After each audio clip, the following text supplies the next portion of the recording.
திண்டிவனத்திற்கு இருவேறு இடங்களில் இருந்து காரில் கடத்தி வரப்பட்ட 1000 கிலோ குட்காவை பறிமுதல் செய்த போலீசார் இது தொடர்பாக 3 பேரை கைது செய்தனர்.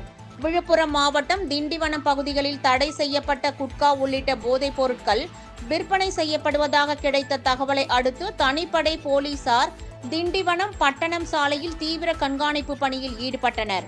அப்போது போலீசாரை கண்டதும் கார் அதிவேகமாக சென்ற ஒரு காரை மடக்கி பிடித்து சோதனையிட்ட போது அதில் மூட்டை மூட்டையாக குட்கா இருந்தது தெரிய வந்தது.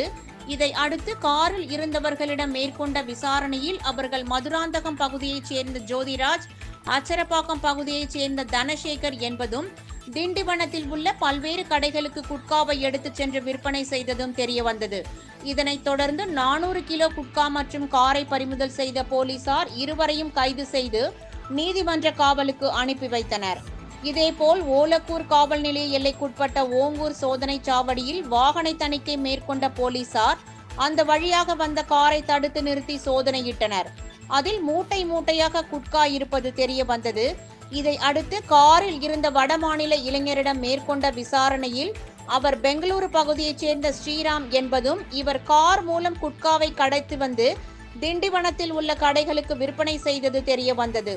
இதை அடுத்து அவரை கைது செய்த போலீசார் கடத்தி வரப்பட்ட 600 கிலோ குட்கா மற்றும் காரை பறிமுதல் செய்து நீதிமன்ற காவலுக்கு அனுப்பி வைத்தனர்.